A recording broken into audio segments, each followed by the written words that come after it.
It's difficult to have a private life while you hold a public role such as mayor. And there were a couple of incidents where it was suggested that you were intoxicated. And on one occasion, you left the restaurant without paying, which you acknowledged. Was it fair scrutiny? No, and people have asked me about it, and in fact, there was a journalist earlier this week that said, "Were those low points for you?" And I was like, "They really weren't." I mean, yes, I was tipsy a couple of times. What politician hasn't been tipsy? You look at the Beehive; they even have their own bar.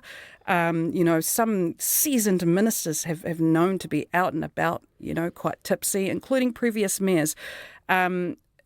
It became an issue with me for whatever reason, but. I think that's a shame. People deserve to, have a bit of fun, have a life.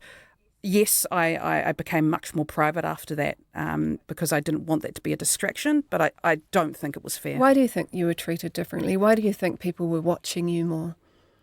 I've been thinking about the timeline as to, when some of the negative things happened, right? And it was directly after when I pushed through the Golden Mile again. It's basically whenever I push through, and this is similar to other politicians as well, push through very progressive policies, that's when the attacks happen, not just to me, but to other politicians as well. That is very much in line with what happens overseas, to discredit a particular politician.